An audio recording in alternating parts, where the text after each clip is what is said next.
I'm going to call the meeting of the Friendship Heights Village Council to order. Thank you to all of you for attending in person tonight, despite the cold weather, and I'd like to welcome those who are live streaming as well.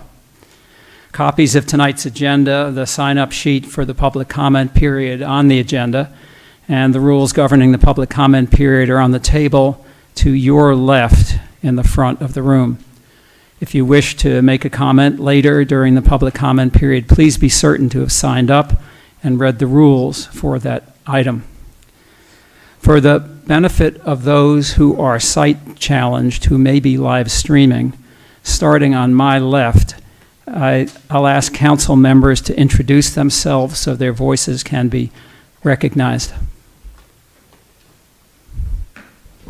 Good evening, Cheryl Tyler. Michael Measy. Bobby Pestronk. Melanie White. Roy Schaefer. Martha Solt. Thank you. Flowers rest tonight where Councilwoman Durbin would have sat. Before making a few comments of my own and asking other council members and members of the audience for any thoughts they wish to express, I'd like to ask Mayor White to join me in lighting a candle donated by a village resident who wished to remain anonymous. Mayor White?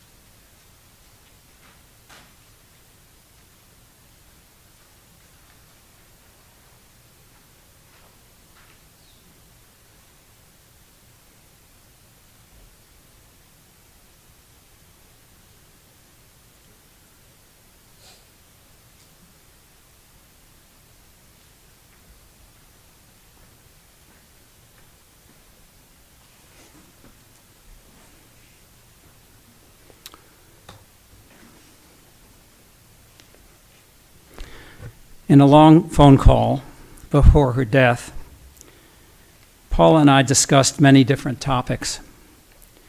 She told me she felt freer with this council to express herself and perform her council duties. No boorish ad hominem remarks and belittlement. No criticism for performing her council work as she thought best. She enjoyed the back and forth of clearly expressed ideas. The personal attacks, not so much. Paula Durbin was a remarkable woman. Some of her later teen years were spent in Saigon, Vietnam, teaching English and working for Stars and Stripes, an occasionally investigative periodical aimed at enlisted men and women. Courts-martial were of special interest to her, and her father's military judicial career gave her insight and access which might otherwise have been unavailable. She went off to college at the University of Santa Barbara in California and was first in her class her freshman year. But the weather in Southern California was too cold. Feeling the tug of the Hawaiian Islands, she finished her undergraduate education there. Then she went off to Yale for a graduate degree in French literature. She followed that with a State Department posting in Argentina. She danced there, wrote about Spanish dance and the Jewish experience in Argentina. Off to Hawaii again for law school. She spoke 6 languages, clerked in the Superior Court in Hawaii, before moving into the practice of tort law with a private firm in Honolulu. But that wasn't for her.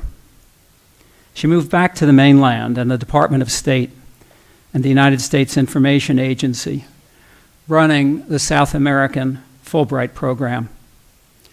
She worked with her dad on a seminal case addressing the kidnapping of children in the U.S. to a foreign country by a family member and the use of the judicial system to return them to the United States. She was a prolific author of well over 150 reviews on dance, writing in 3 languages for the Washington Post and various dance magazines. In 2016, she retired from the Inter-America Foundation to enjoy another decade or 2 with her husband, Sebastian. Her life was too short, and her death completely unexpected. In addition to her time on council, she was a dedicated volunteer working with Fire Station 706 in Bethesda, in charge of volunteers. On a personal note, she was an adopted grandmother.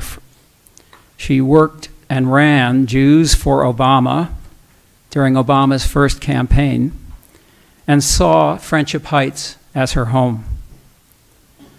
Circumstances are still too raw at this point for public comments by Sebastian, this private man, her husband, or for plans for future celebration of Paula's distinguished life. Paula Durbin was a remarkable woman. Let me turn to other council members who may wish to make a comment, and I'll start to my right. Councilwoman Salt, anything? Paula was very welcoming, kind, and soft-spoken and intelligent in all her dealings with the council, and I very much appreciated her and miss her now.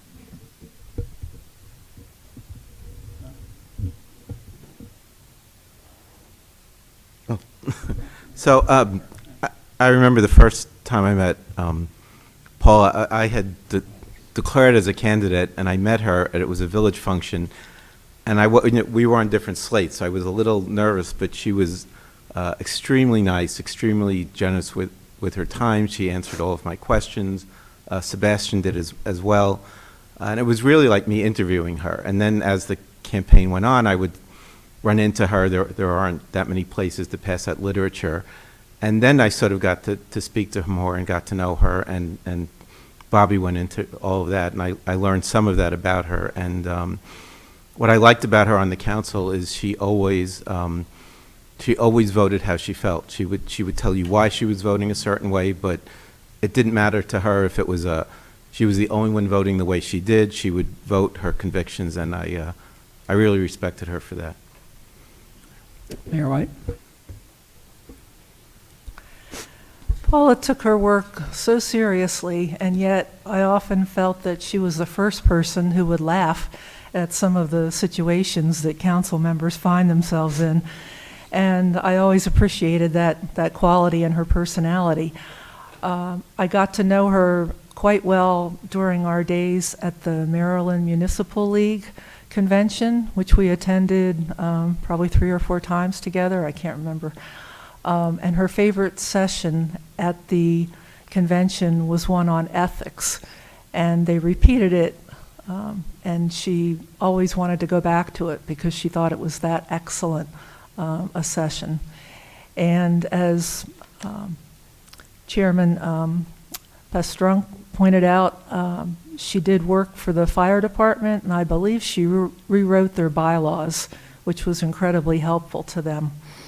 And at the MML convention, I remember one of her favorite parts about it was they have a flag ceremony where every community can be on stage and display their community's flag. And it takes about 15 minutes for all of the municipalities in Maryland to display their individual flags. She loved it. She thought it was small town Americana.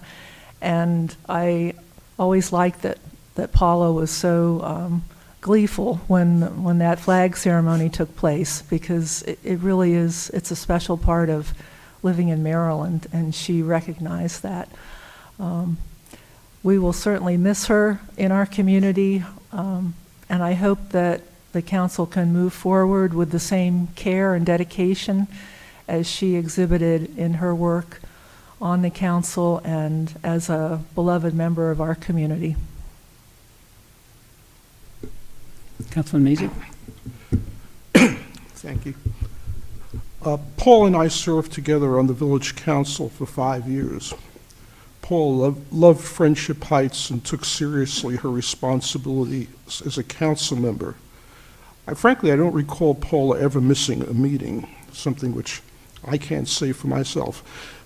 She was unfailingly supportive of our staff, understanding the importance of their work and how essential they were to the success of the village and our programs.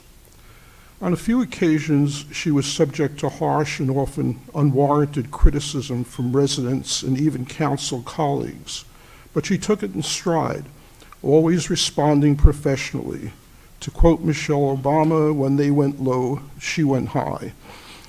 Paula and I disagreed on several issues, but she was always able to disagree without being disagreeable, a trait that is in short supply in our politics at the national and even the local level.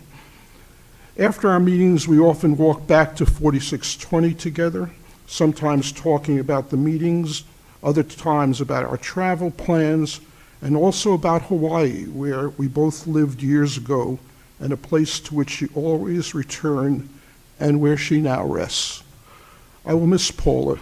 Her memory will be a blessing to me and to, I'm sure, many others. Councilwoman Tyler. I didn't know Paula long. However, I felt like I did know her for a very long time. Paula and I used to always run into each other walking up and down North Park on Saturdays especially, and she was always off to somewhere, shopping, going somewhere. But one day Paula and I talked, and she was off to the fish market over in Connecticut. And I said, oh, well, where do you go? Because I love to get fresh fish. She says, oh, you have to go over on Connecticut. That is the best market, best fish. I said, I will make sure I go there.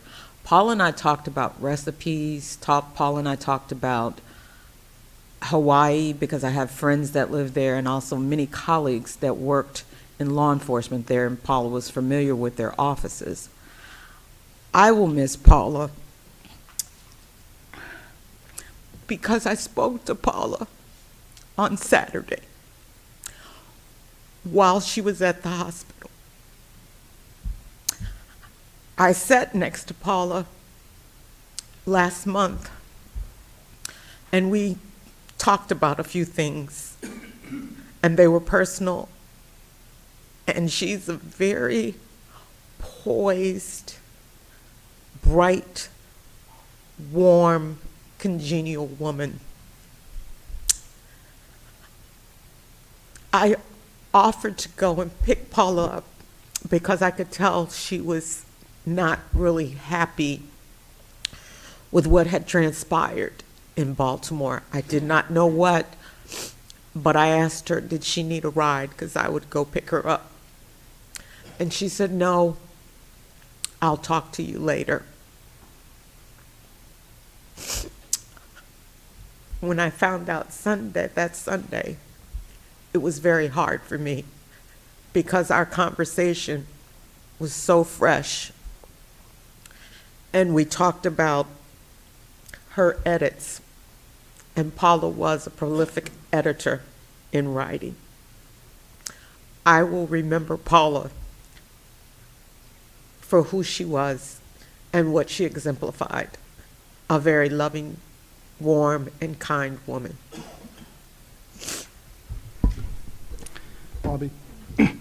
Michael. Yeah, if I could, I've been asked by one of our former colleagues, Carolina Zamarin-Jones, to read something on her behalf. Carolina couldn't be here tonight. Carolina writes, I had the pleasure of serving 3 terms on the council with Paula. During that time, we worked together on a range of initiatives that benefited our community. She embodied honesty, dedication, and dignity in public service. At times of disagreements, she held on to the principles of taking the high road.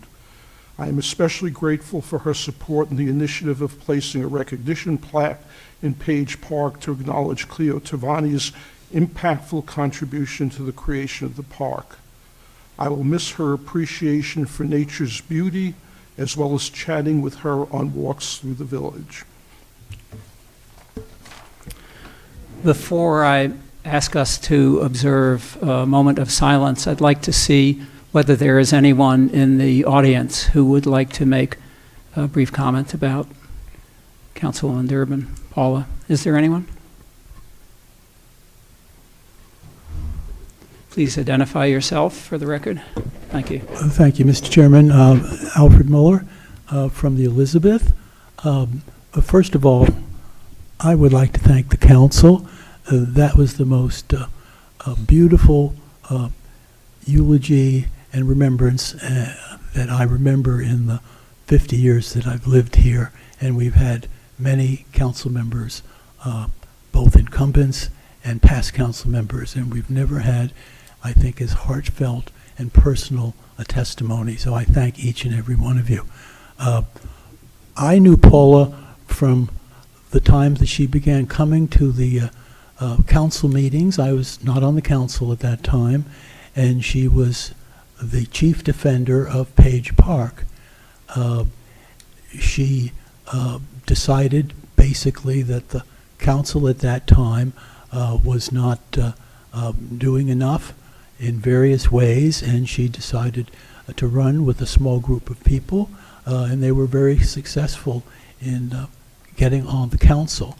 But Paula was not a politician, and she really was very shy. She asked me before, knowing I'd been on the council for many years, what it was like, whether I thought she'd be strong enough, whether I thought that she would enjoy it, and I just told her to follow her heart. And when she was about to leave for the last time before the polls were closed, she asked me to be her observer. It's interesting because she had many friends that were part of that movement. She had many people that she was running with, but she felt that I would give her an unblemished comment on what the future held, because I would be seeing the votes.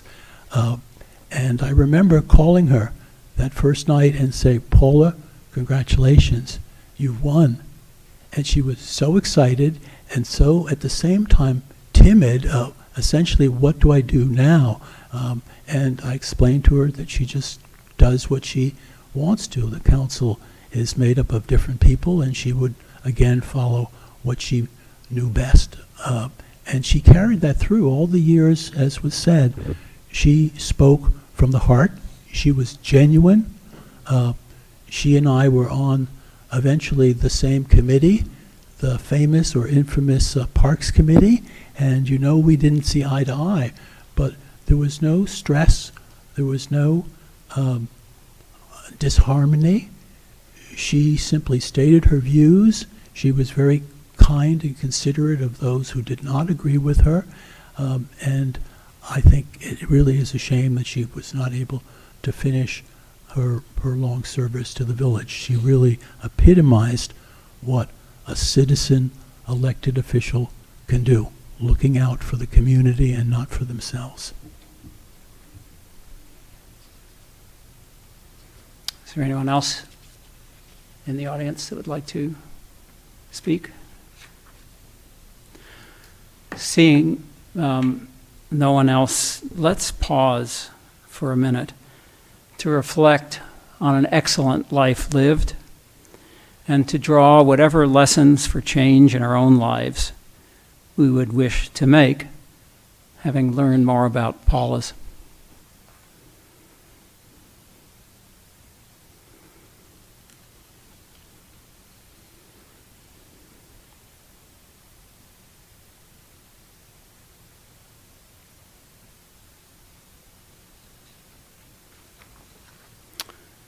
Thank you all. Paula, we miss you. Let's turn to the next item on the agenda. I'll make a few brief comments. Typically at each of the meetings since May, I've made some comments about Page Park and given an update on Page Park. I'm going to save my comments for the item since it's on the agenda tonight. With respect to the quality of life survey, I believe Village Manager Mansfield will provide some more details in his reports about the survey. The response date, for those who are listening, will be extended until December 29th in an effort to increase the response rate in several village buildings where we're going to make special effort to increase the response rate. That's especially in the Highland houses and in 4615 North Park. So for those who have yet to respond, please do. Visit the village website for a direct link or to get information about obtaining a paper copy if computer use is not a personal strong suit. And a special request, please knock on your neighbor's door to ask if they've completed the survey, and if not, ask them to do so and tell them how. I also want to correct an error I made at the last council meeting. There are 2 additional prizes for respondents, as I reported, but they are actually for a free entree at Potbelly. So these will be awarded through the raffle courtesy of Potbelly at the corner of Friendship and Willard Avenue. We'll be able to announce at least 10 raffle winners instead of 8. A brief report on the Red House. We still have no prospects for a bakery or coffee shop for the Red House. The village manager will have more to say during his comments later on the agenda. So let's turn now to your opportunities to address the council. Let me get the sign-up sheet to see.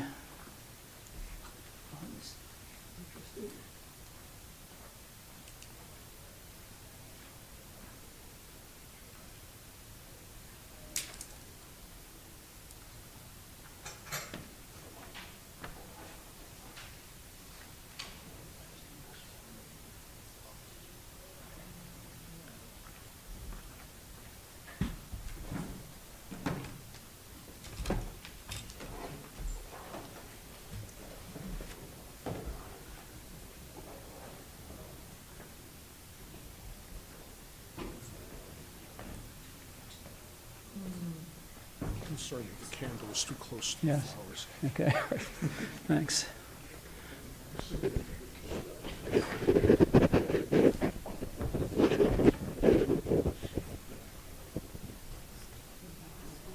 Michael Dorsey. Mike Dorsey, excuse me, Mike Dorsey, 4620. First, I'd like to say to the staff that we really appreciate the outstanding work that you and your staff have done over the past year. Appreciate everything that you've done and hope that you and all your families have a wonderful holiday season. Last month, and again this month, there's 17 orders of business I see here on the agenda. That gives we residents approximately 11 seconds for each item, which is, in my view, inappropriate and disrespectful. No council before this limited this type of discussion on matters coming before the council. The residents should know that last month we had I believe five orders of business that the residents had no opportunity to speak on under new business that was discussed. I did some outreach to other political bodies here in the county, and to my understanding, this is the only political entity in Montgomery County that brings new business to the floor with the possibility of a vote that isn't discussed by the public prior to that discussion being held by the council. Some do it prior to the meetings in committees. Some do it at their meetings. But none of them bring new business to their floors without giving the residents an opportunity to speak on those. And it has never been done in this village since I've been living here for the last 11 years. In fact, two of the council members, newer council members, two council members here never attended a meeting, but two new council members did attend meetings and were given every opportunity to speak on every issue that came before the village. So I just want to say that I believe that's inappropriate and disrespectful to the taxpayers in the village of Friendship Heights. Thank you, Mr. Dorsey. Mr. Dozier?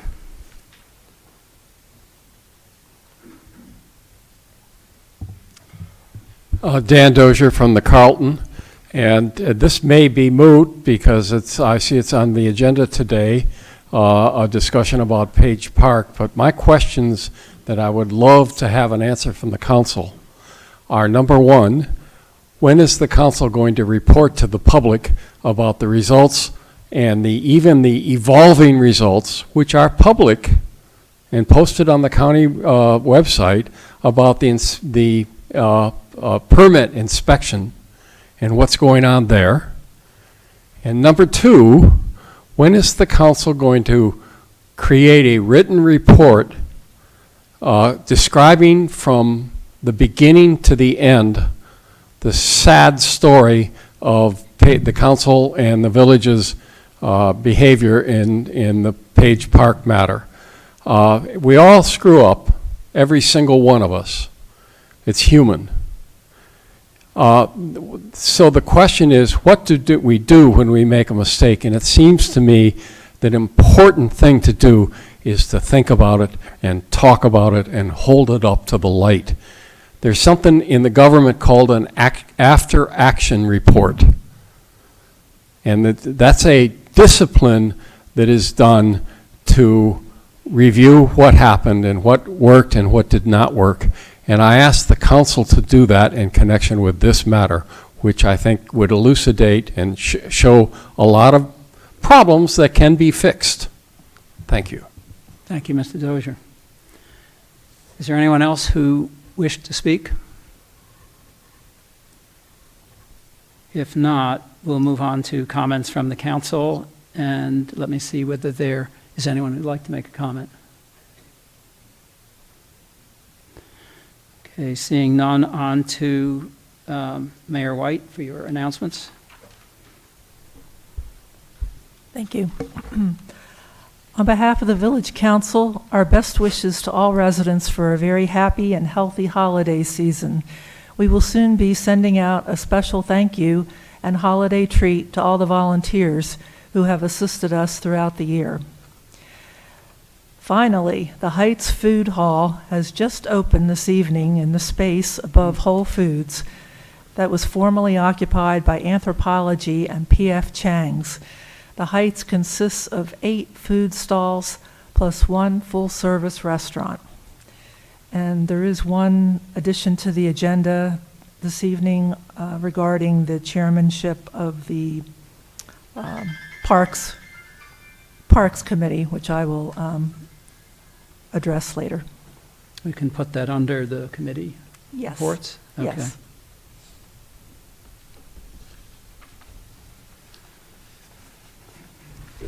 Okay. That takes us to the approval of the public session minutes of the November 13th council meeting. Is there a motion to approve those minutes? So moved. It's been moved. Is there support? Supported, moved by Councilwoman Salt, supported by Councilwoman Tyler. Is there any discussion about the minutes? Seeing none, I'll call for the vote. All those in favor say aye. Aye. All those opposed, same sign. Motion carries unanimously, and the minutes of November 13th council meeting are approved. Moves us on to the treasurer's report. Councilman Schaefer. Okay, thank you. This will be brief. There's not a lot to report right now. This is sort of the calm before the storm in the budget process. There is a Zoom meeting next week that will be attended by myself and staff and other council members who wish to attend with the Maryland Controller's Office. They're going to give us a sort of a preliminary assessment of the income tax revenue for the next fiscal year. That is the largest revenue piece of our budget. It's over 50%. And hopefully by this time next month, we may have an estimate of the property tax. Does that sound right? Hopefully. And then we'll start moving from there to create the budget. And that's it for this month. Thank you. Thank you. Yes, Councilman Mazie. It's a policy issue, but also a budget issue. The Maryland Municipal League had been fighting for years and years and years to get the state to increase its contribution to the Highway User Fund. We get a chunk of that money because we take care of the roads.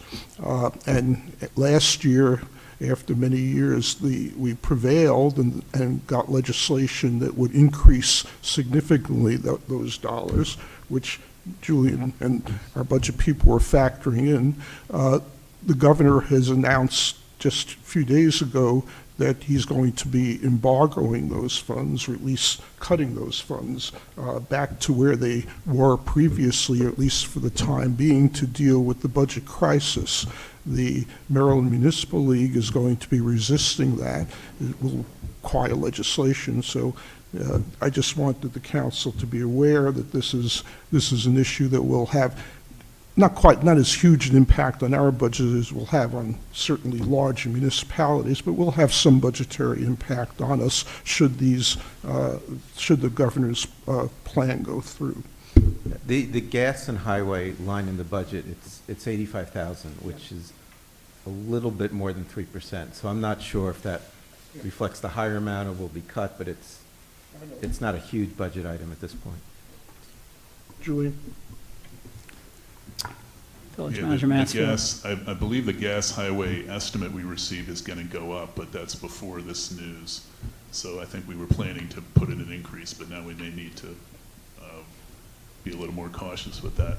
One other quick point on property tax is that we do get a monthly update on our tax base assessment from the county. So we can basically come up with a projection at any point because it's updated every month. Income tax, we only get that once a year, we get the projection. Thanks.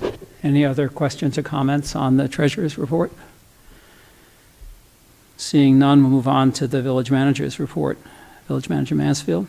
So just a further update on the Red House broker situation. Our broker, Deb Marzano with Compass, has announced that she's going to switch to a different agency, a different brokerage firm. And she thinks that will be better for our listing to open it up to a little bit more of a commercial retail space. The current brokerage, Compass, is a little bit more typically dealing with residential as opposed to commercial. This would involve, if we're agreeing to switch and keep the listing and switch the brokerage firm, this would involve termination of the agreement with Compass.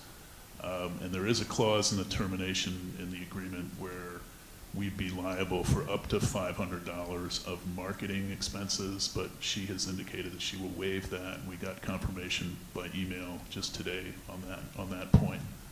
So there would be no cost to the council for terminating the agreement, and there's no cost to entering into a new agreement until the tenant is identified, and then we pay a commission. So there's never really any cost with the broker until we get a renter in there. She is going to submit a new agreement for us probably within the next week with the new firm. So from the staff's perspective, we'd like to continue with her with the new firm if the council's supportive of that. Other comments? Yeah, first Councilwoman Tyler and then Councilman Schaefer. Julian, thank you for the update. What's the new firm? Oh, it's called React. React. And have we React done? Real Estate Broker. Have we done any? Have you guys done any surveying of understanding how their record is, their track record in this area? No, we're not familiar with them. She's indicated that they're very good, and that she thinks it will be as I said, a more of a commercial retail focus. And she comes from a restaurant food background. How soon do we have to respond to her offer? Well, in order to keep the listing current, I think we would need to respond fairly soon.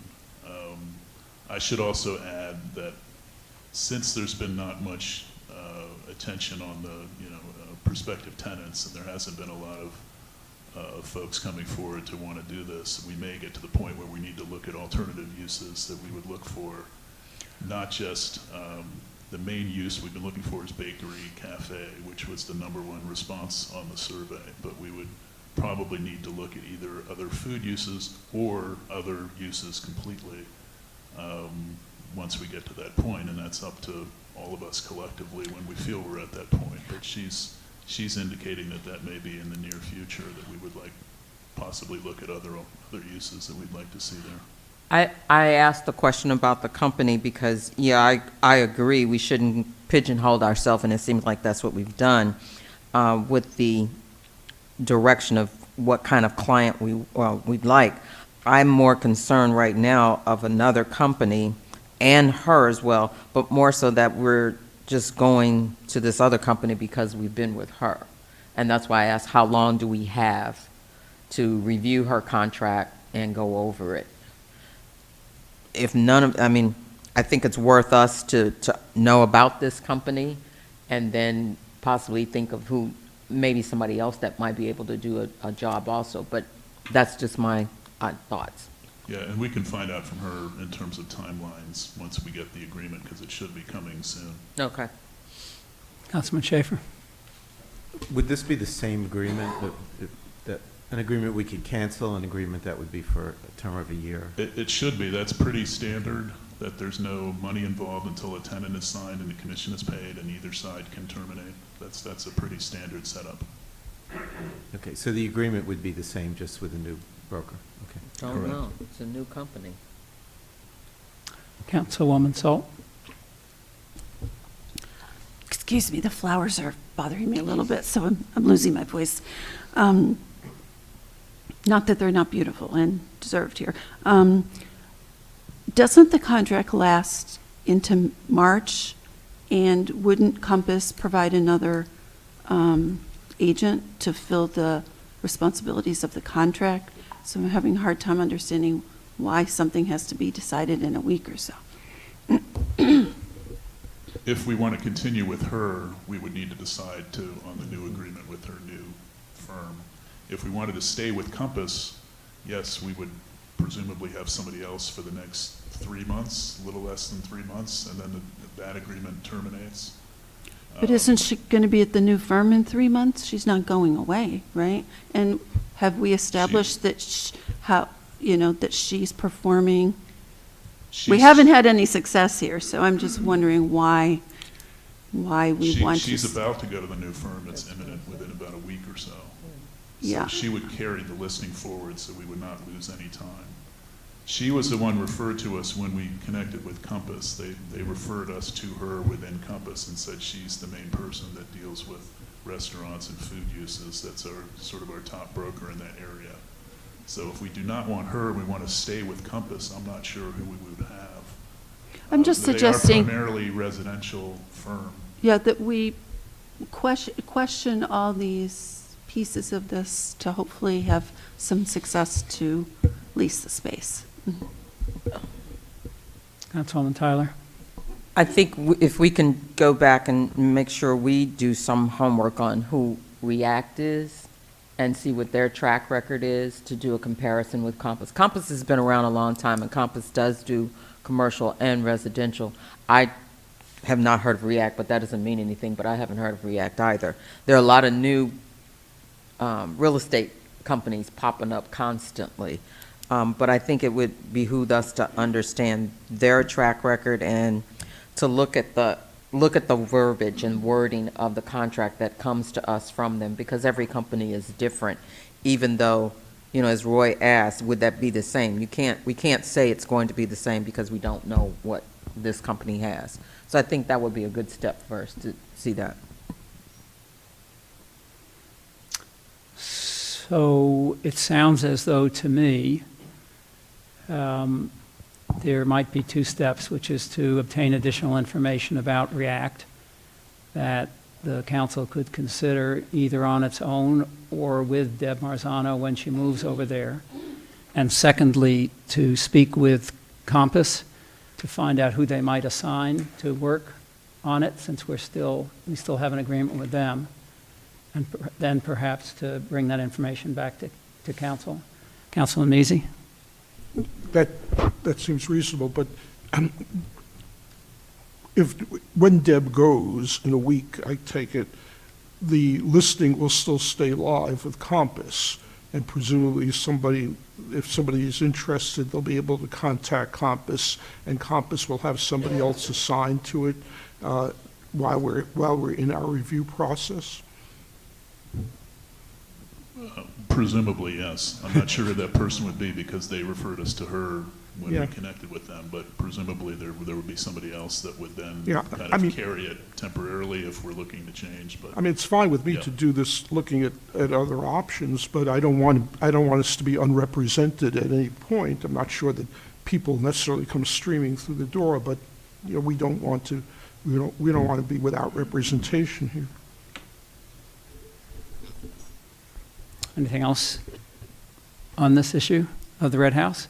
Okay. Village Manager Mansfield, other items in your report? I think that was it, just a reminder on the survey, and we are going to send, just to follow up on the chairman's comments, we are going to send a reminder to all residents. I believe we're doing that tomorrow. A further reminder about the survey and the fact that it's been extended to the 29th, and then we'll continue with probably several more reminders as we get closer to the deadline. Yep. Okay. Thank you. Thank you. On to committee reports. Personnel Committee meeting of December 4th. Mayor White. The Personnel Committee met and we reviewed the three proposals that we had received for the compensation studies. And after discussion, it was decided that the council would contact Slavin Management in Georgia, and Council Member Solt volunteered to call them, and she had an unfavorable response after she reached out to them for references, and I believe the company itself was not responsive to her. And the one reference that we did contact was unable to provide any solid information on the company or how they worked with their clients. It's not on the agenda this evening. I think we're going to put this on hold until January. And but at this point, we are not moving forward with any of the companies that we discussed at the last Personnel Committee meeting. Do you want to add anything? Yeah, my understanding was I was looking into a third company. My understanding from our discussions was I was continuing to look into a third company that was on our list, so I'm continuing to pursue references and so forth on that. Thank you. Any questions for Mayor White? Seeing none, we'll move on to the report of the Council Communications Committee meeting of December 4th. Councilwoman Solt. Yes, thank you. We had one item on our agenda, which is the public information policy that is later on our agenda that you will hear more, and our next meeting will be on the security camera policy. Thank you. Any questions for Councilwoman Solt? Seeing none, moving on to an update on the Council Public Safety Committee. Councilwoman Tyler? Yes, an RFP will be going out soon. Within I'd say before Christmas. We're trying to aim for that. And next week, hopefully. And we're putting an RFP out.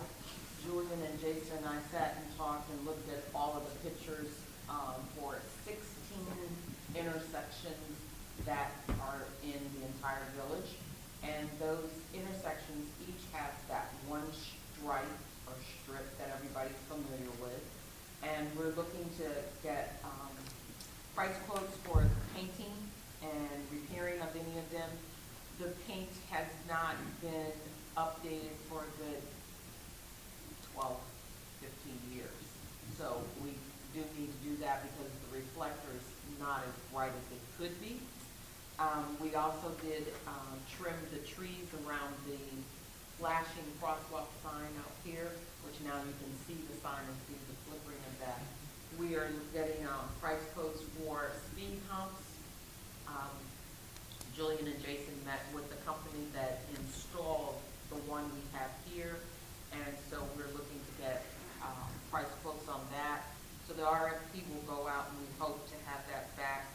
With the timing of this is the year end, we're trying to aim to get a price quote with this year's pricing so that we don't have a big jump come 2024. Also, once we do get the proposals back, we're looking at late spring, May, I think it was we talked about, because of the temperature and the weather to put that type of treatment down. It won't take place until later in the year, but we hope to have some good responses back. Also, there is a new meeting that is coming up. It's new because it's the New Alliance is having a big meeting. It's the 20th of this month. Some of you may have read about it in FNN report and in the village report and newsletters between Montgomery County and the District of Columbia. And it's very important to understand what the two communities, I'll call, are coming up with and what they've discussed for all the planning that is going to be taking effect very soon.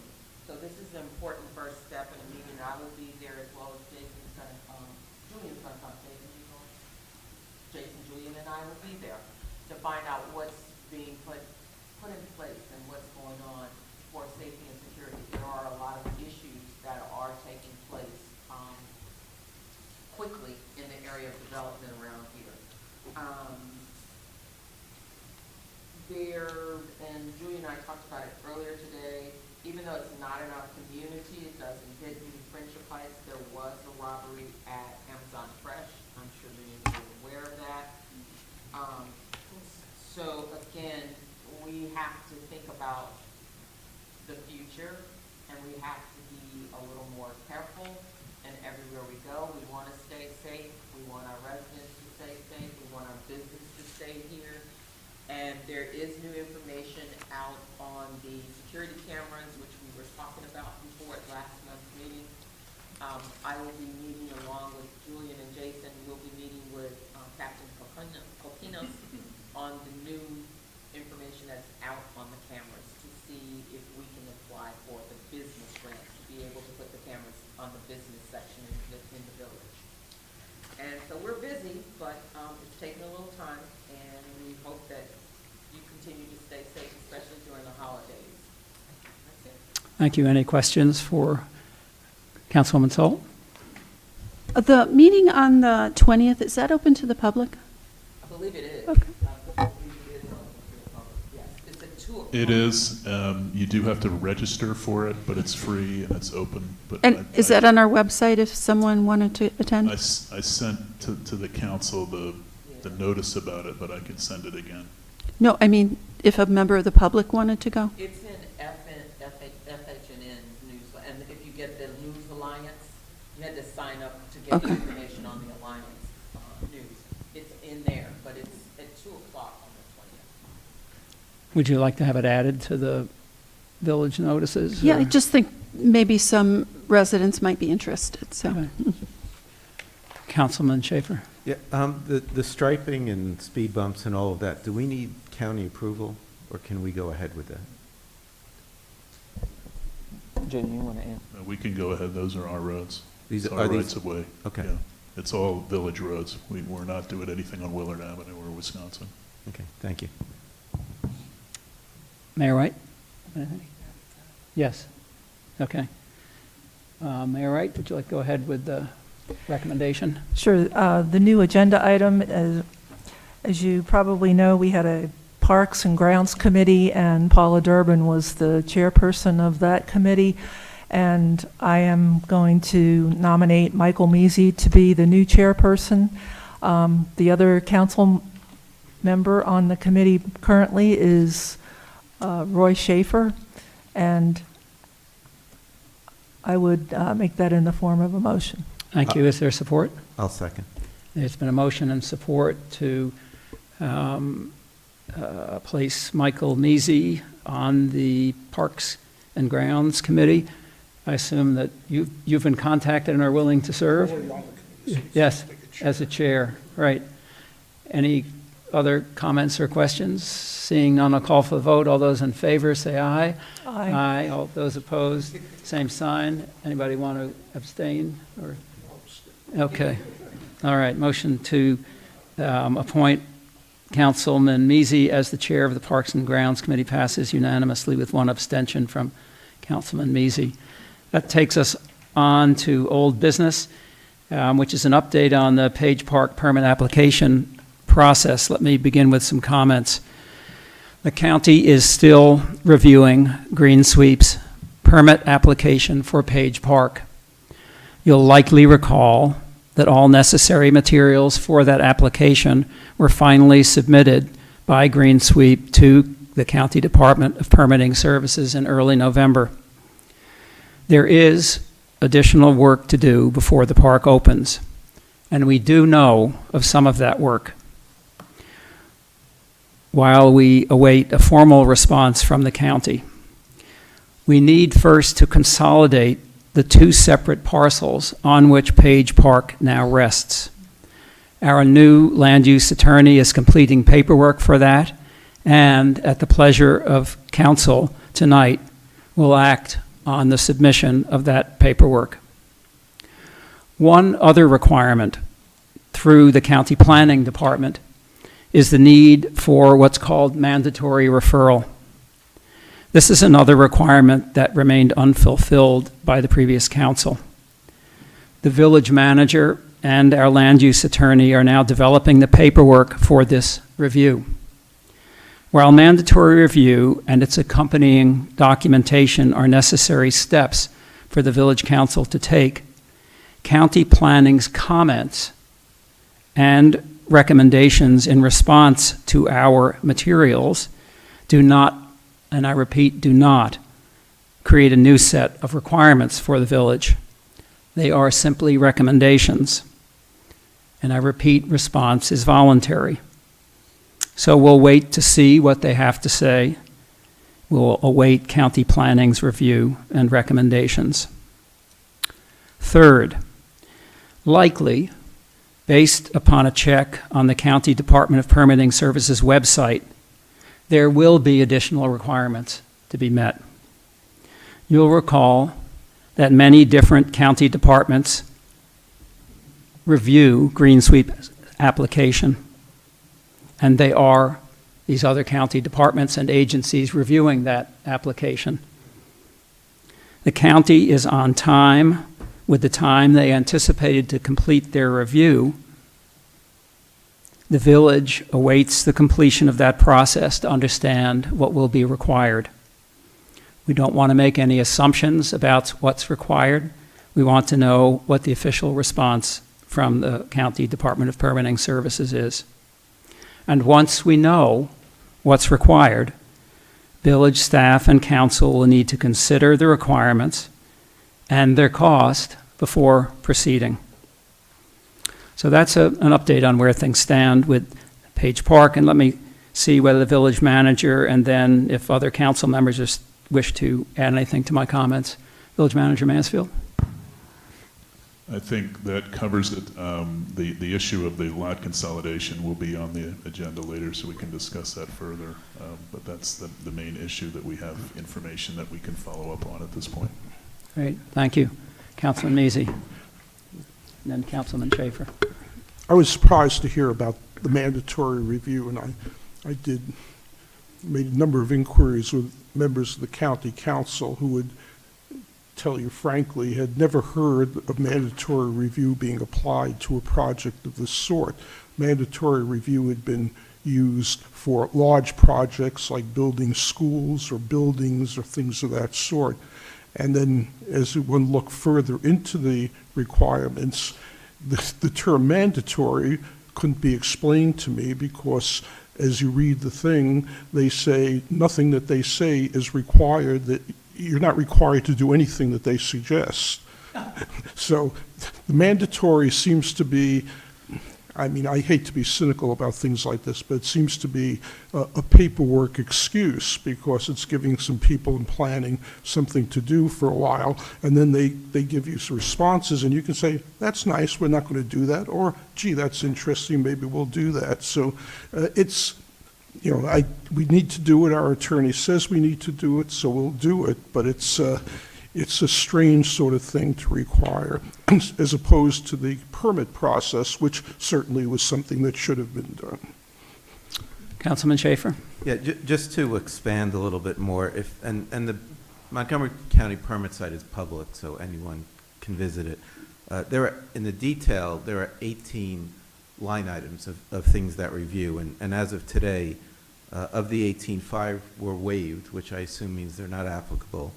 6 have been denied, and 7 are still pending. So that's where we are. And what concerns me is nothing has been approved at this point. So everything has either been denied or is still under review.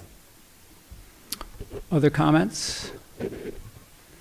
Seeing none, we'll move on to the next item on the agenda, which is the adoption of documentation for the Ad Hoc Advisory Committee on Climate Change and Environment. This is in the packet. These comments benefit from the suggestions that were made by Councilwoman Durbin at the last meeting, and I would move to approve this material. Is there support? Supported by Councilwoman Salt. Any discussion? Seeing none, all those in favor of adopting the documentation for the Ad Hoc Advisory Committee on Climate Change and Environment, say aye. Aye. All those opposed, say aye. Same sign. The motion passes unanimously to approve the documentation for the Ad Hoc Advisory Committee on Climate Change and Environment. That moves us on to the next item, which is a discussion and vote on nominees for the Council Ad Hoc Committee on Climate Change and Environment. Mayor White? Yes.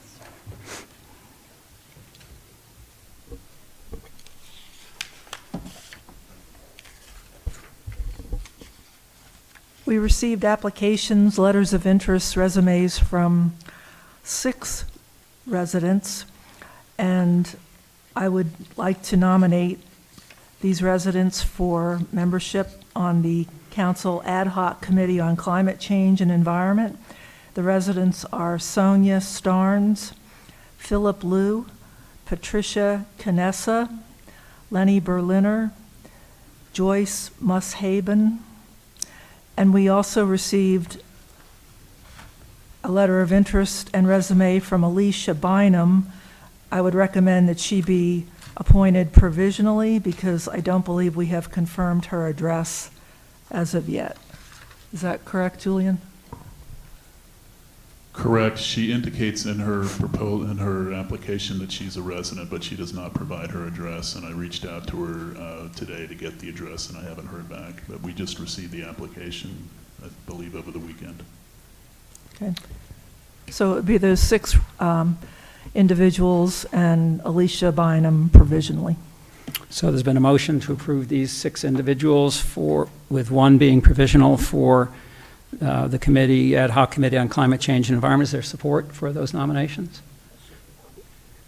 Councilman Measy seconds the motion. Is there any discussion about those nominations? Councilman Measy?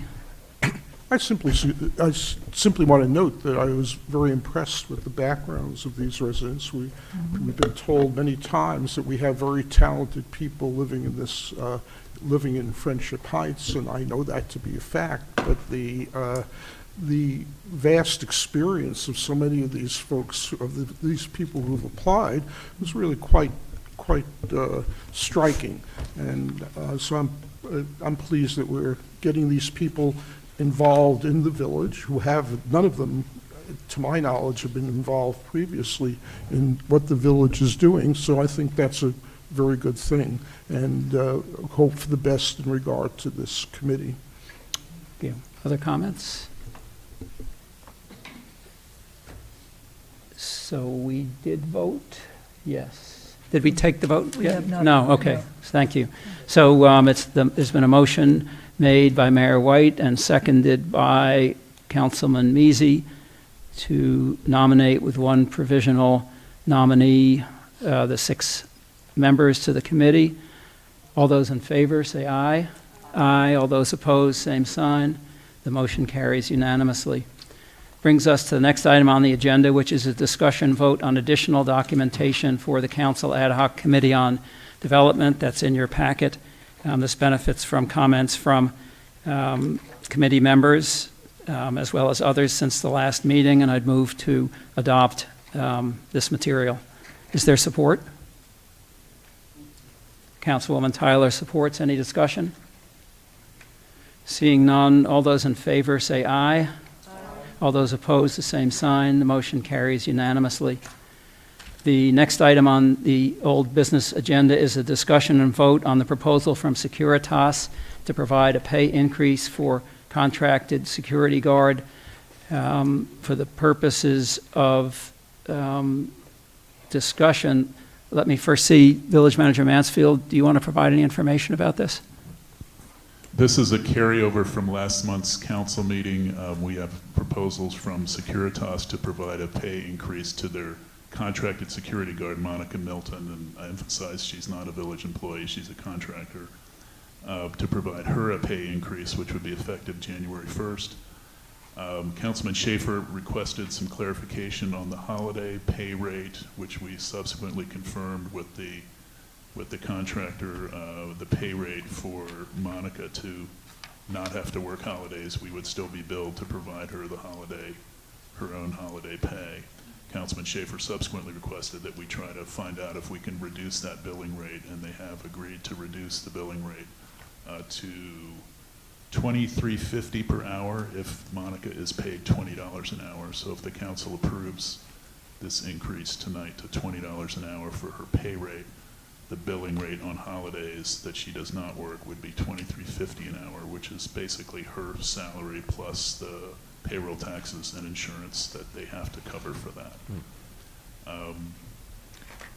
The other issue is just amending the contract to specify this holiday pay rate and also to confirm the hours of service, which were reduced several years ago, but there was not a formal amendment to the contract on the new hours, which is simply 40 hours a week without parking enforcement coverage on weekends and evenings.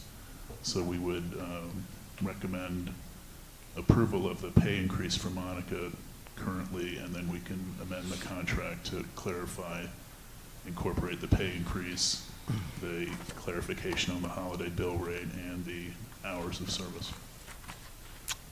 Okay. Councilman Schaefer. Yeah, so I want to thank Julian for getting all that done today. He, when he walked in Monday morning, he probably saw the emails I wrote over the weekend. But a couple of things here. I don't think we should amend the contract if we stay with Securitas. There have been material changes. It's a 7.5-year-old contract. The hours have changed, the rates have changed, the holiday schedule has changed. I would like a new contract that our attorney reviews if we stay with them.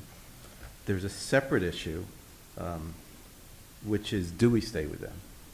And as I said, it's been 7.5 years since we've had this contract. A lot has changed, terms have changed, technology's changed.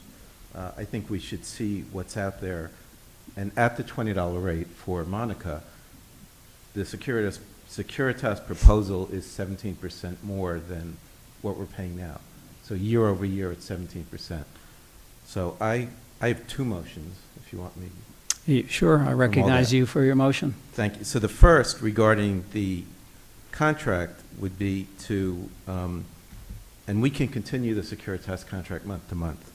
So the motion would be to continue the current Securitas contract month to month with the revised holiday rate of $23.50 to be paid to the security guard. Let's deal with one at a time. Is that the first motion that you're making? Yes. Okay. So the motion is to make sure I have it to continue the contract with Securitas on a month-to-month basis with the revised holiday rate. Pay rate. Yeah. Pay rate, right? Of $23.50. To be paid to the security guard. It's to make her whole for not, because we canceled the holidays on the schedule. Okay. So is there support for that motion? support from Councilman Measy. Is there discussion on that motion? Councilwoman Tyler. I don't know if this is the right spot to put this in because I've had a question on the contract. I know we've had this contract a long time. Two things. One, yes, I'm in agreement of getting a whole new written contract with all the current language and updates. But I want to make sure we remove the personal out of this unless that is what our contract states.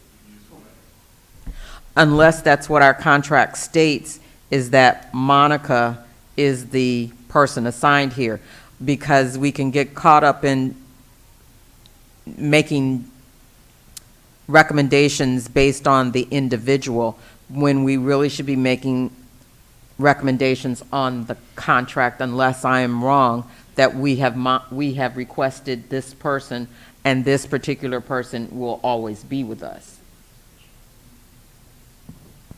Is the question, is this person specified in the contract? The answer is no. Okay. The contract is just that they are to provide guard services with the Okay. hours. In practice, this has been the person who's been very good, and we want to hold on to her. And she was brought to us by Securitas. Okay, so if we continue to, my only concern is that when we become very comfortable with a person that is not an employee, and if that person is taken away and we get a new person, then there's always this transition, which is why I try to make sure it's a fine line of, it's a contract with a company who provides us an employee. Not to be rude or condescending about it, but it's a contract, it's an employee, we've reduced it to pay what we should be paying under this circumstance, but I highly agree that we need a new contract, and I've said this several times before, we should update our contracts every 5 years for verbiage and change and technology and anything else. So that, I don't know if that fits in where he is. Yeah, so we're going to take that as a second. I assume that's what the second motion is about. Maybe not, but we'll see. No? No, Okay. but it's an excellent point, that No, who gets that money? All right, well, Because so, if it is a different employee, and that's something we can take into account in the new contract. so let's, we've got a motion on the floor. It's been seconded to continue on a month-to-month basis with the revised holiday rate of $23.50 to the security guard. It has been supported. Is there any further discussion about that, Councilwoman Tyler? Is there any change if you go, in cost, if you go to month, and for how long can you go to month without any penalty? Currently, it's a 60-day termination, which was what both sides mutually agreed when we started this contract. Mm-hmm. Just the thinking, I think, on our side was that we would want probably 2 months to be able to find a new company if something came up and we needed to change. The 30 days is a tight timeline to put out an RFP, Correct. Interview contractors, and come up with a recommendation and have a council approval all within 1 month is a little bit tight. So the current Correct. the current agreement that's always been in place is 60-day termination by either party for any reason. And when is that contract date up? It automatically renews in perpetuity with 60-day termination. There's no expiration of the contract itself. The pay increases every year. So, The but contract itself was approved in 2016, automatically renews with a 60-day termination for either side. So is the automatic date what month? That's what I'm trying to get to, so that we know we have 60 days to look at another company. Don't understand. No, I think it's 60 days from when we tell them we're stopping. It's 60 Oh. days from the notification from us, whatever date we would notify them, we're giving them 60-day notice under the Notice. contract to terminate the agreement. Okay, Yeah, and It's we're, whenever we would make that okay. available. 1 second. Thank you. Councilman Measy? So given that clarification, Roy, would it make sense, right, to withdraw the month-to-month part of the motion, and just because we really, because we we're still we're on a need it. two-month thing If- here. If we cancel it now, then we have a clock running. Yeah, So whenever we, Okay. but as Julian suggested, should we decide to cancel, to round up somebody else within 30 days may be a problem. So we have the ability to cancel in 2 months. So why, it seems like the month-to-month part of the motion is a bit gratuitous in this respect. All right, so then if we cancel it now, then we have to have something in place by, 60 In days. 2 months. In 2 months. okay. Yeah. That just puts a little pressure on us. No, So- it doesn't. No, It no. puts less pressure on us, because you said month to month, and this is, What I meant was we go month to month, and then at some point, we can say, okay, now it's going to be 60 days. But, well, we can, excuse, So let me ask whether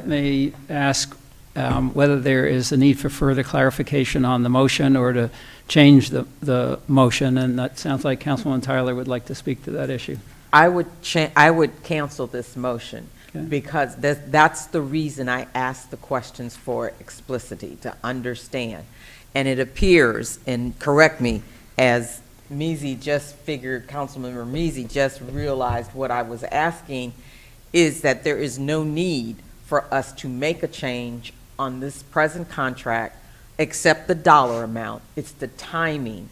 It is until we find somebody that we like, then we give them the notice, and we Okay. have 60 days. Okay, but then we still have to decide if we're keeping the current rate. or going to- But that's Yeah, two, I get it, two, I get two it. motions. So let me ask whether the maker of the motion wants to withdraw that motion. That's fine. The seconder is okay with that. And do you want to, what I understand the revised motion to be is to continue the existing contract with Securitas with revised holiday pay of $23.50 for the security guard. Is that correct?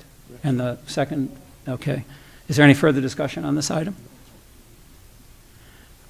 Then, all those in favor say aye.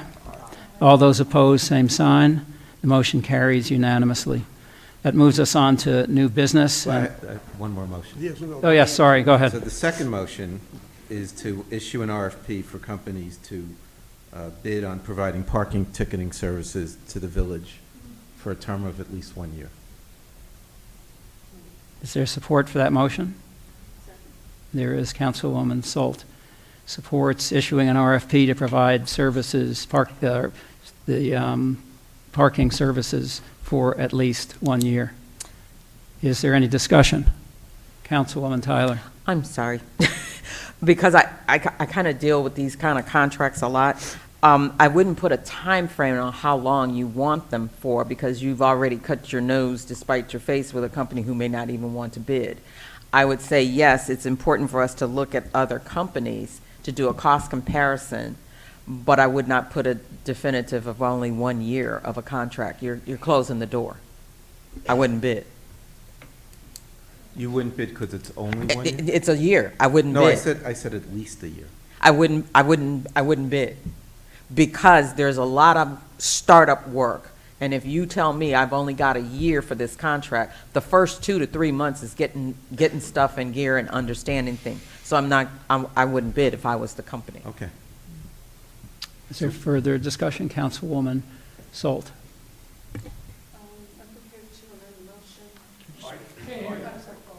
I'm prepared to amend the motion Okay. to issue an RFP to provide parking enforcement services, Okay. period, To the village. to the village. So that's, can I assume, Councilman Schaefer, that you've withdrawn your motion? Yes. Okay, and the support was also withdrawn, so we have a new motion on the floor, which is to issue an RFP to provide parking enforcement services to the village. Do I have that motion correct? Yes. And is there support for that motion? Support from Councilman Schaefer. Any further discussion? Councilman Measy. well, a couple of things. It's possible that Securitas could bid on this. Julian, will you be able to, should we approve this, would we be able to communicate with, we have, as you say, we have a good relationship with Securitas, and particularly with Monica and what currently happens here. You're able to communicate with Securitas that we're doing our due diligence here and seeing what else is out there? Or is this going to cause other problems? Well, there's two things I need clarification on right now. One is, what is the status of her current pay rate? Are you approving a pay increase for her now? We've done that We already. just We already did. did that. We just did. You just did to, no, you did not. You just approved the holiday pay rate. You did Oh, not holiday. I address see. the pay increase for Monica itself. Holiday pay. And number two, what is the pay rate we're looking for with the RFP that you're about to approve? I mean, we need to know what the pay rate is that we're looking for the guards. Because currently Monica's at $18 an hour and we're looking to get her up to 20. And the holiday pay rate that Mr. Schaefer mentioned that was just approved with that motion, that goes to a $20 pay rate. Yep. So you need to address the pay increase that's before you in a proposal has to be incorporated to all this. Okay, well, I'm happy Yeah, to the- take. The vote was to continue the current contract, Right. which would be not the $20 an hour rate. So, That's what you're saying, correct? But, correct, and Yeah, the only pay, for With the a- pay holiday. rate, We but only the- changed it for the holiday. but the holiday pay you just approved Right, right. assumes a higher pay rate than what she's getting normally. Yeah. so is there a motion to address the underlying pay rate? I'll move that. Councilman Measy, I'll second. Councilwoman Tyler, support. Deserves a raise. Any discussion about Well, that? the only comment, and I'll support it because it's probably temporary, but that does raise us 17% over the current, what we're paying. That's them. fine. Right. Okay. So any other further discussion? And I'd like to say, that's fine, as long as, Julian, you're clear that everything, we've agreed to move forward with that. And yes, we understand it as a 17%, but I think it's unfair and not right for us to sit here and try to figure out what the cost is gonna be in an RFP. We need to first get the language together at another time. So we have a company that is in place, that is working, we agreed to move it up, the pay has gone up. Now the discussion about a RFP, I don't think should take right now. It's too much in it. I agree. Further discussion? So, Just, yep, just Village Manager Mansfield. again, procedural point, just there should be a vote on the pay rate Yes, increase itself. we're going to get to that. Got it. Yep. Thank you. So let me ask, there are actually potentially two motions on the floor simultaneously. One is with the RFP. The subsequent conversation about the pay rate and Councilwoman Tyler's comments suggest that it might be useful to withdraw the motion on the RFP right now till we can see it. Is that what the understanding was? Or to go ahead and vote on the RFP, but that RFP would come back to the committee or the council? Correct. That's, okay, thank you Correct. for that clarification. So let me deal with the first item, then, the first motion, which is issue an RFP to provide parking enforcement services to the village. So, I'm sorry, it would not be issuing. If it's going to come back to the council, we're going to be It's a draft. drafting it. Yes, thank you. Drafting. Yes, the motion is to draft an RFP to provide parking enforcement services to the village. Do I have that correct? Correct. Okay, great. Any further discussion on that item? Seeing none, all those in favor say aye. All those opposed, same sign. The motion carries, which brings us to the remaining motion, which is on the regular pay rate for the guard of $20, security guard for $20 an hour. Is there a motion to, So moved. is there support? Support by Mayor White. Any further discussion? Councilwoman Tyler? For some reason, I heard what was the 23? That was that's the Oh, okay. holiday rate. All right. Embedded in that is Okay. the, as I understand, the hourly rate, but there's direction sought. 23 is the holiday billing rate to us if she is paid $20 an hour. Okay, Okay, thank you. Yeah. Great, thanks. Any further discussion? Yep. Seeing none, all those in favor say aye. Aye. All those opposed? Same sign, motion carries. That brings us to items under new business. The first is the discussion vote on filling the council vacancy. I'd like to make some comments about this. We're going to be considering two different agenda items separately. First, this council wishes to proceed to fill the current vacant position on village council. The next item on the agenda is to approve a process to fill the vacancy. A little background. While vacancies have occurred before on village council by death, resignation, or change of residence or other reasons, no written procedures or policies exist about how those positions were filled or how the process to fill the vacancy was initiated. While the current village manager served at the time of some of these vacancies and several current council members were either candidates for the vacated position or a council member at the time of vacancy, recollections about certain aspects of the process used by previous councils to fill a vacant position conflict or are sketchy.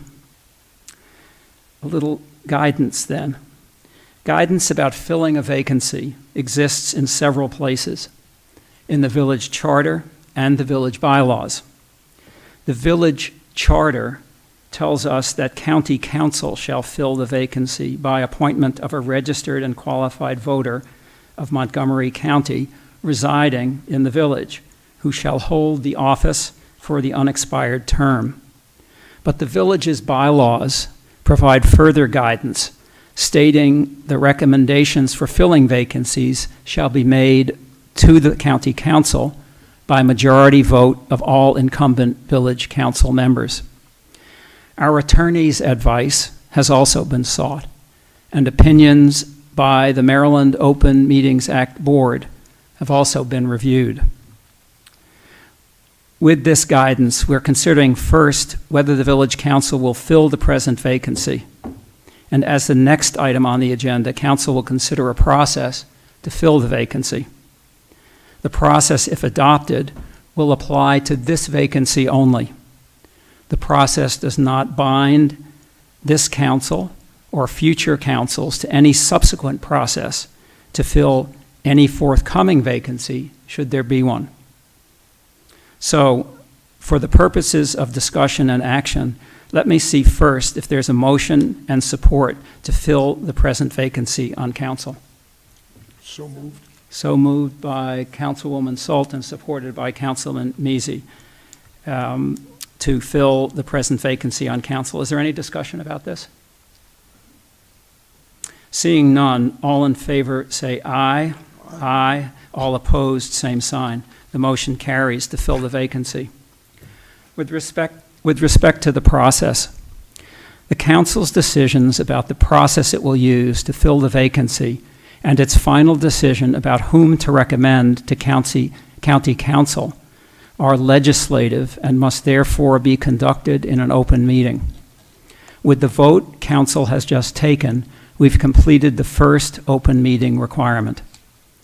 To move us legally and expeditiously to a point where we can make a recommendation to county council for their approval, I suggest that we conduct a process through an announcement of the vacancy, a request for a letter of interest from those eligible to serve, along with a series of administrative meetings of council, which can be attended by as many council members as wish to attend, but will not be open to the public. The process to consider applications and interview candidates is administrative in nature and may be conducted privately based on our attorney's opinion and a review of the Open Meetings Act and the opinions of the Open Meetings Board. These administrative meetings will result in a recommendation to Village Council in a public meeting, hopefully no later than the Council's regularly scheduled meeting in February, at which time a motion to recommend a candidate to County Council will be considered publicly. The dates and numbers of meetings scheduled for consideration of candidates may be flexible based upon the Council's consideration of candidates and the number of candidates who have submitted letters of interest. We will, if a motion relative to this process carries, direct the village manager to use all village social and print media as available to announce the vacancy and seek applicants for the vacant position. Candidates wishing to be considered shall notify the village manager in writing or by email, expressing their interest, their willingness to serve if recommended, along with their name and address. Along with the expression of interest, an applicant may, if they wish, describe why they would like to serve and what their priorities would be as a council member. A resume or other supplemental documentation describing their personal and professional background and accomplishments may also accompany the cover letter. The cover letter and any supplemental documentation shall not exceed 5 pages. The supplemental material is not a requirement. Candidates shall have until January 8th, 2024, close of business, to submit materials. The village manager shall identify dates for council members to reserve between December 13th and the week of January 22nd as necessary. During this period, council members will meet in administrative session to identify a candidate to be nominated to county council.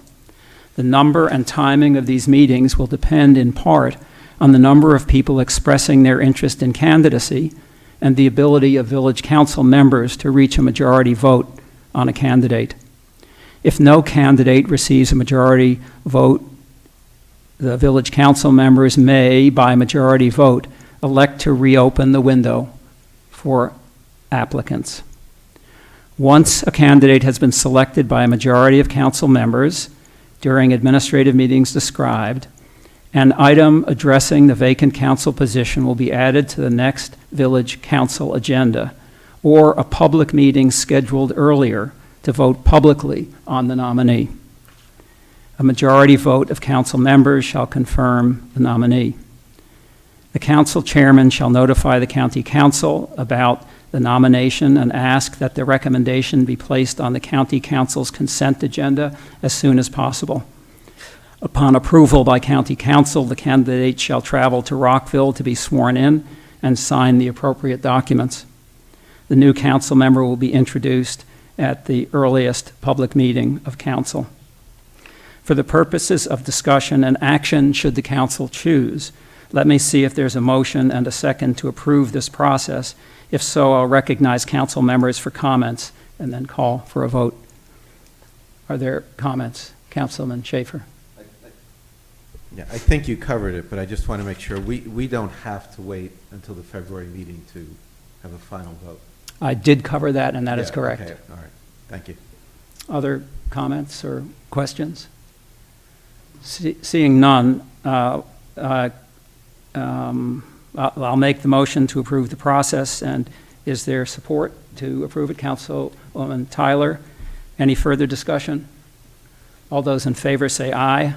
Aye. All those opposed, the same process. Thank you. That brings us to a discussion on the statement to authorize village council signer to request lot consolidation in conjunction with county review of Page Park permit application. Let me turn to Village Manager Mansfield for some background on this.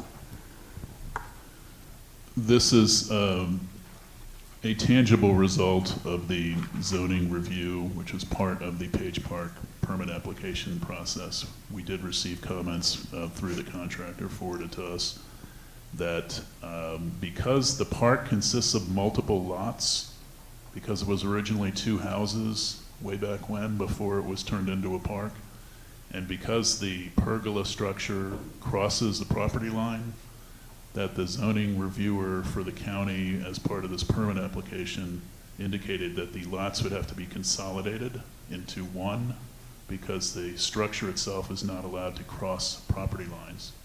So we confirmed this with our land use attorney, and she confirmed that the lots can be consolidated as basically an administrative practice for under a single tax account, even though the village does not pay taxes on this property. So that would satisfy the requirement from the zoning reviewer. And the attorney recommended either a resolution or a statement, and felt like a statement would be more appropriate in this context. And you have the statement in your packet to authorize a signer on the village council, one individual to be designated to be the signer, the signatory, to complete the form that is required to submit to the Maryland Department of Assessments and Taxation to file the request to do the lot consolidation. So this is simply to designate a signer on the council to follow through with the with the form to be completed and submitted to make this request. Thank you, Village Manager Mansfield. Is there a motion to support this? Well, I guess the motion, They need to add a name to it. yes, Right. I move that to support this and suggest that the mayor be authorized to sign the documentation. Is there support for that? I'd like to amend the motion to make it clear. But, Okay. Okay, go ahead. Always happy. Is there- happy to- let me- Always happy to be clarified. Is there support for the motion to begin with? That's what I wanted to go back to, because Julian, didn't you say we need a motion first Motion to accept. to accept? You need a motion To adopt the statement. to designate a signer to adopt Okay. this So statement. there's been a motion to adopt this with Mayor White inserted as the signer, and I'm looking to see whether there is support for that motion. Oh, yeah. And then there's been a suggestion that there be an amendment. I'll take that amendment next. So is there support for that motion? Councilwoman Tyler, thank you, supports the motion with the insertion of Mayor White as the signatory. There's been, Councilwoman Solt, you have an amendment? It's mildly clarifying, but a motion to authorize Mayor White to serve as the village council signer for plot consolidation of Page Park. Any problem with that? Okay. And does everybody understand that amendment? That's been in the form of a motion. Is there any discussion on the amendment to the motion? Just a clarification, the attorney is going to fill out the forms, and then it's who's, okay. Yeah. Any further discussion? Seeing none, all those in favor of the amended motion, say aye. Aye. Aye. All those in favor, same sign. The motion carries. Julian, Village Manager Mansfield, you have what you need on this then? Yes, thank you. Thank you.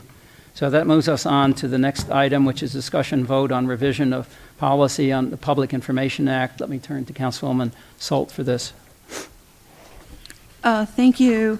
The Communications Committee approved the draft and adoption of a revised public information policy. It's in the binder, and I'd like to suggest a minor wording change on, I guess it's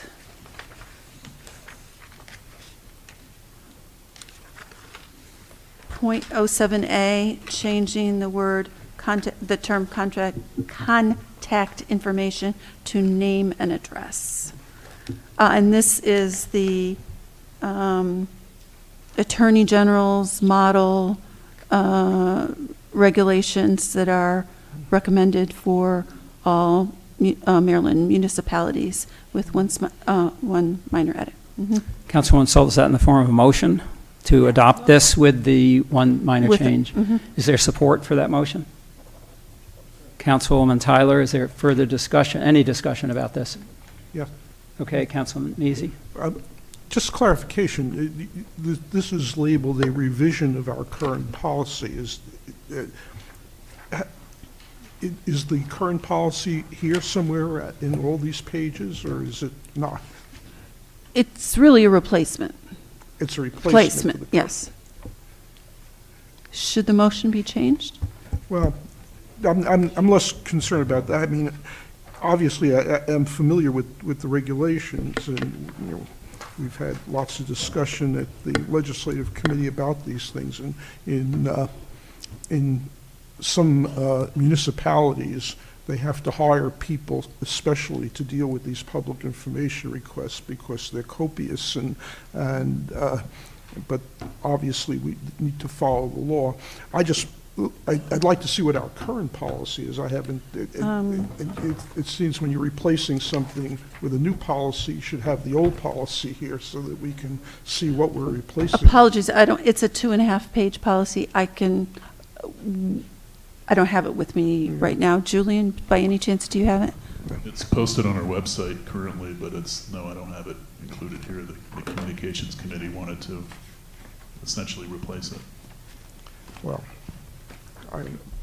Councilwoman Tyler.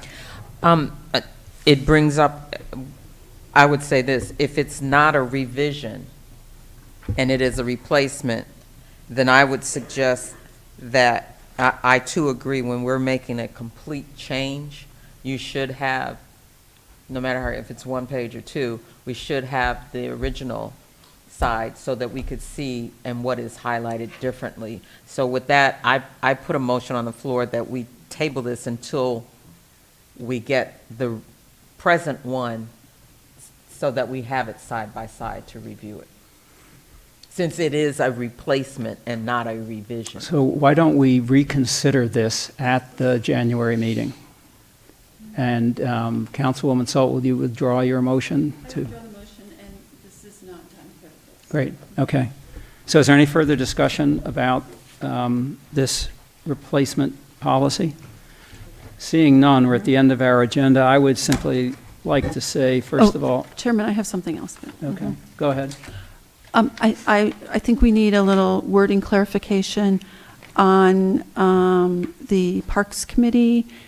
The motion was for Mr. Measy to serve, but we approved serve and be chairman. So Well, I don't know if we think that- need a new vote. I think it was that he's already is a member of, oh, no, Oh, I'm sorry. right, I'm he's sorry. already a member. Well, This is simply making him chair of I know that what it was committee. intended. I was just afraid the wording wasn't right, but you Okay. think it's right, so that's Yeah, fine. I think we're Okay. fine. I feel You're sufficiently- promoted, okay. I feel sufficiently empowered. Okay, there we go.